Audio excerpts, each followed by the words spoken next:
Plecând de la o prejudecată, aceea că în dans este crucial să ai talentul născut, am vorbit cu instructorul profesionist Vali Coman, care a reușit să ne insufle și nouă, amatorilor, ceva curaj pe ringul de dans. De foarte multe ori, cei ce vin în sala noastră sau doresc să înceapă aceste cursuri de dans, vin pentru a cunoaște, și pentru diferite evenimente.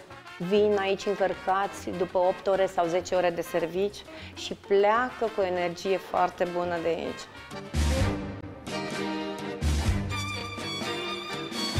În topul preferințelor se află, desigur, celebrele stiluri clasice. Cel mai mult și cel mai mult, acum, tango.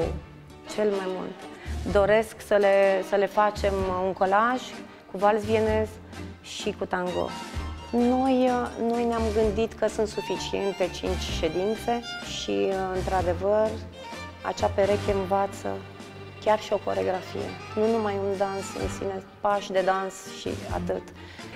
Le transmit simțurile, le transmit acel dar ce am eu în pașii de dans.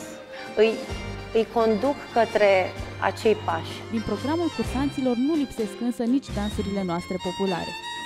Brașoveanca, hora, sârba, tot, absolut tot. De ce nu? Asta este dansul cel mai solicitat acum. În momentul când au văzut pe site această ofertă, au spus: "Oh, ce asta? E o greșeală de un 0." Și toți care m-au sunat am spus: "Nu e nicio greșeală.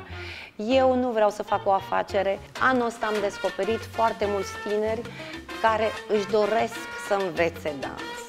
Au fost probabil la anumite evenimente și mai ales probabil de Crăciun și de Revelion și au constatat că foarte mulți știu să danseze și ei nu.